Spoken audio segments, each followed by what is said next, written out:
Hello everybody and welcome back. Today we're going to go through my January 2023 pickups as it is beginning into a new year.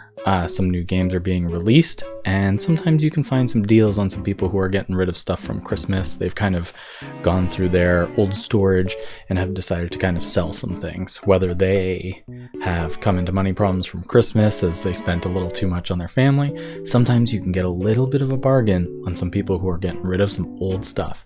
So let's go ahead and take a look. So one of my early pickups here was actually a game that was released last Friday, and I would like to represent the new Dead Space remake. I've only put a few hours into this game so far, and it is phenomenal. I never played the original Dead Space, but this one I heard is staying true to the original, but really ramping up with some new life improvements to the game.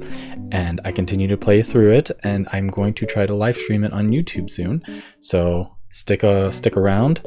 I think it really embodies a lot of survival horror when you come to weapon management.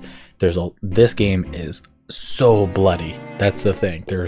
I didn't expect it coming from Callisto Protocol, which was a little gory, a little extra gory. But this, I just, right off the hop, first couple monsters killed, the necromorphs, and his suit is just covered. The walls are covered. Everything just kind of explodes on the creatures. I'm having a lot of fun with it, and I'm going to continue having fun with it. An interesting pickup that I had was this one right here. It's called Pac-Man Museum Plus. It is out on the PlayStation 4, it is out on the Xbox, and it is also out on the Switch. Now usually I don't pick up a whole lot of these collection games and these Pac-Man games, but there's one game on here that I'd recommend getting this now if you are really into having a lot of people over and having a lot of party fun. Now this game is when I found this, I was like, I always check all of these Pac-Man Museum packs and the Namco packs, and I'm looking for one game, and it's called Pac-Man Battle. It's right at the bottom there, which is really hard to see on the screen. But what Pac-Man Battle is you are a Pac-Man in a 4-player battle royale trying to eat one another. It is so much fun, and it is one of the best little party games you can play with people collectively together. It's kind of like the kind of fun that Overcooked has. If you liked Overcooked, this is kind of like a player versus player version of that. It is super simple, the mechanics. It's only up, down, left, right. Anybody who can play Pac-Man can play this game. It's a lot of fun. You find people yelling at the TV and kind of creating that frenzy among friends. Another game pickup was at a Hawk Shop that was local to me, and my son really decided, he read the side of it, and this was Lego Marvel Avengers for the 3DS. Now he is only 4 years old, going on 5, and he is enjoying a lot of the superhero franchise.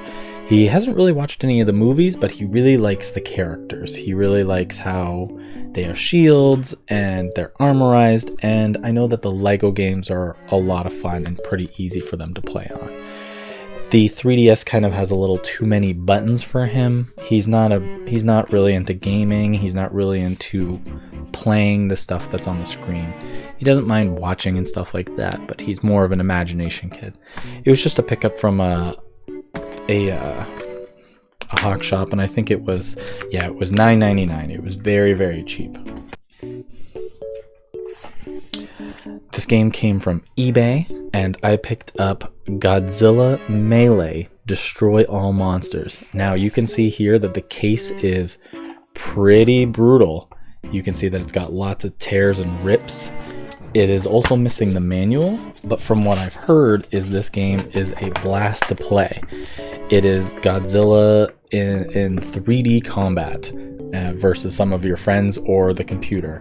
And it's just one of those games that I decided to pick up for the GameCube, as I've been collecting more for the GameCube lately.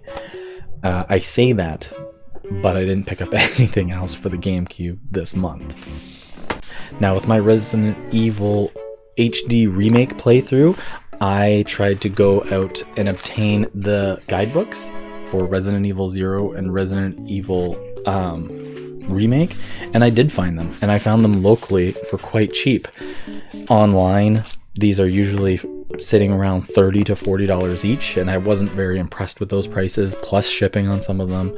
So I decided to go locally, and I found somebody selling a bunch of old horror game strategy guides, and I was very lucky to pick up both of these for very cheap. Now, I played through the Resident Evil HD remake and thought it was a fantastic game. There are some parts where you might need to look something up, so having a guidebook by your side was a lot of help. A funny one that I got at my local GameStop, if you can tell by Giga Couch, I really enjoy having all of these pillows and blankets, and I've kind of tapped out on room for blankets, even though every now and then I see one and decide to still pick it up. I got this purple, it says Gamer Advanced pillow, and from first glance I wasn't too sure what it was getting at trying to replicate. It is a Game Boy Advance. It's got the shoulder pads here, and it's that classic atomic purple for the color that a lot of people ended up getting as a kid. All these pillows always try to replicate a old console without directly actually being it. So this one's quite cozy, and it just goes in the pile with the rest of Giga Couch.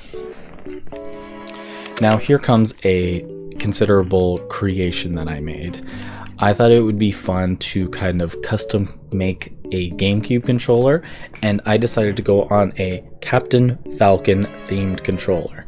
So I got these kind of emblem stickers to go around the controller, but this used to be a indigo blue controller, and I clearly got some custom clear buttons and decided to keep the